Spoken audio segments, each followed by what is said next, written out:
നമസ്കാരം. സുസ്ഥിര ഊർജ്ജഭാവി മുൻനിർത്തി ലോകരാജ്യങ്ങൾ കൂട്ടായ ശ്രമങ്ങൾ നടത്തിവരികയാണ്. കാലാവസ്ഥാ വ്യതിയാനത്തിന്റെ ഭീഷണി ശക്തമാകുമ്പോൾ രാജ്യങ്ങളും ഗവേഷകരും ഒരുപോലെ ചിന്തിക്കുന്നത് ഒരേ ഒരു കാര്യമാണ്. അതാണ് സുസ്ഥിര ഊർജം. ഭാവി തലമുറകൾക്ക് സുരക്ഷിതവും ആരോഗ്യകരവുമായ ഭൂമി കൈമാറണമെങ്കിൽ മലിനീകരണം കുറഞ്ഞ പുനരുപയോഗ ഊർജ സ്രോതസ്സുകളിലേക്ക് നാം മാറേണ്ടതായുണ്ട്.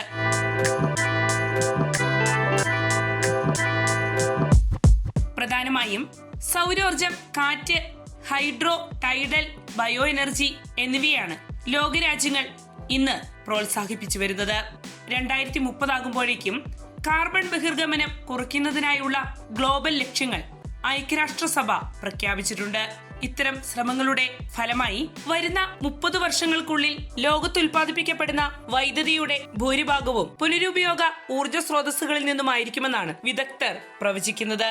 സുസ്ഥിര ഊർജ്ജഭാവി മുൻനിർത്തിയുള്ള ശ്രമങ്ങളുടെ ഫലമായി വിവിധ ഭാഗങ്ങളിൽ പുതിയ ഊർജോൽപാദന മാർഗങ്ങൾ വികസിപ്പിച്ച് വരുന്നുമുണ്ട്.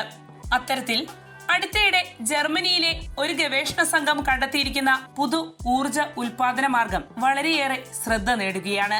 സാധാരണ ഡാമുകൾ കെട്ടി ജലം തടഞ്ഞു നിർത്തിയാണ് വെള്ളത്തിൽ നിന്നും വൈദ്യുതി ഉൽപ്പാദിപ്പിക്കുന്നതെങ്കിൽ അത്തരത്തിലുള്ള വലിയ സംവിധാനങ്ങളുടെയൊന്നും ആവശ്യമില്ലാതെ ജലപ്രവാഹങ്ങളിൽ നിന്നും വൈദ്യുതി ഉൽപ്പാദിപ്പിക്കാനാകുമെന്നാണ് ജർമ്മനിയിലെ മ്യൂണിക് യൂണിവേഴ്സിറ്റി ഓഫ് അപ്ലൈഡ് സയൻസിലെ ഗവേഷണ സംഘം തെളിയിച്ചിരിക്കുന്നത്. കൊച്ചുകുട്ടികൾക്ക് പോലും പരിചിതമായ പട്ടങ്ങളുടെയും കേബിൾ കാറുകളുടെയും പ്രവർത്തനത്തിൽ നിന്നും പ്രചോദനം ഉൾക്കൊണ്ട് നൂതനമായൊരു ടൈഡൽ പവർ പ്ലാന്റ് പ്രോട്ടോടൈപ്പ് വികസിപ്പിച്ച് പരീക്ഷിച്ച് വിജയം കണ്ടിരിക്കുകയാണ് ഈ ഗവേഷകർ. കേബിൾ കൈറ്റ്സ് എന്നാണ് ഇവർ സാധ്യമാക്കിയിരിക്കുന്ന ഊർജോൽപാദന സംവിധാനം അറിയപ്പെടുന്നത്.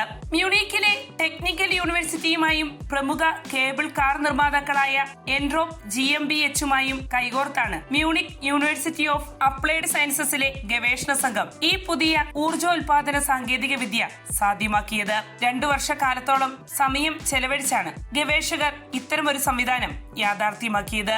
ഇവർ സാധ്യമാക്കിയിരിക്കുന്ന പുതിയ ടൈഡൽ പവർ പ്ലാന്റ് സ്കീ ലിഫ്റ്റിന്റെ രൂപകൽപ്പനയെ അനുകരിക്കുന്നതാണ്. എന്നിരുന്നാലും ഇത് പൂർണ്ണമായും വെള്ളത്തിനടിയിലാണ് പ്രവർത്തിക്കുന്നത്. തുടർച്ചയായി കറങ്ങിക്കൊണ്ടിരിക്കുന്ന കേബിൾ ലൂപ്പിൽ ഘടിപ്പിച്ചിരിക്കുന്ന ചെറിയ അണ്ടർ വാട്ടർ പട്ടങ്ങളാണ് ഈ ടൈഡൽ പവർ പ്ലാന്റിന്റെ പ്രധാന ഭാഗങ്ങൾ.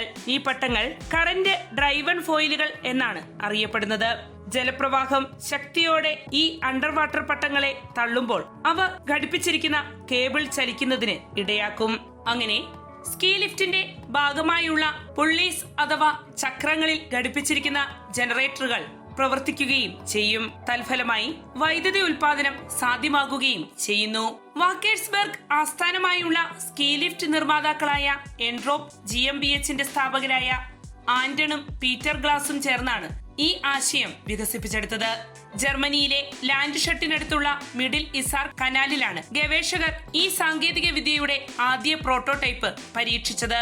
ഏകദേശം 220 പൗണ്ട് ഭാരവും 59 അടി നീളവുമുള്ള ഈ സാങ്കേതിക സംവിധാനം ക്രെയിൻ ഉപയോഗിച്ചാണ് കനാലിലേക്ക് താഴ്ത്തിയത്. ആ പരീക്ഷണത്തിൽ ഈ സാങ്കേതിക സംവിധാനത്തിന്റെ ഭാഗമായുള്ള പട്ടങ്ങൾ ഒഴുക്കിൽ സ്ഥിരതയുള്ള വിന്യാസം നിലനിർത്തിയെന്നും സെക്കൻഡിൽ 1.5 മീറ്റർ വരെ അവ വെള്ളത്തിലൂടെ സഞ്ചരിച്ചുവെന്നും മ്യൂണിക് യൂണിവേഴ്സിറ്റി ഓഫ് അപ്ലൈഡ് സയൻസസിലെ ഫ്ലൂയിഡ് മെക്കാനിക്സ് സ്പെഷ്യലിസ്റ്റും ഈ പ്രൊജക്ടിനായുള്ള അണ്ടർ വാട്ടർ പട്ടങ്ങൾ രൂപകൽപ്പന ചെയ്യുകയും ചെയ്ത റോബർട്ട് മേയർസ്റ്റൗഡ് പറയുന്നു. പരീക്ഷണത്തിനായി തിരഞ്ഞെടുത്ത സ്ഥലം ഈ സാങ്കേതിക വിദ്യയുടെ പ്രവർത്തനത്തിന് ഏറെ അനുയോജ്യമായിരുന്നു.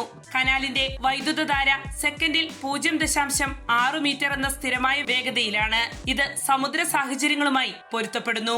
അദ്ദേഹം വിശദീകരിക്കുന്നു. കേബിൾ കാർ സാങ്കേതിക വിദ്യ അധിഷ്ഠിതമാക്കിയുള്ള ടൈഡൽ പവർ പ്ലാന്റ് സാങ്കേതികമായി സാധ്യമാണെന്നത് പ്രോട്ടോടൈപ്പ് പരിശോധന തെളിയിച്ചുവെന്നും ഈ സാങ്കേതിക വിദ്യ യൂറോപ്പിന്റെ ഊർജ പരിവർത്തനത്തിന് വലിയ സംഭാവന നൽകുമെന്നും അദ്ദേഹം പറയുന്നു.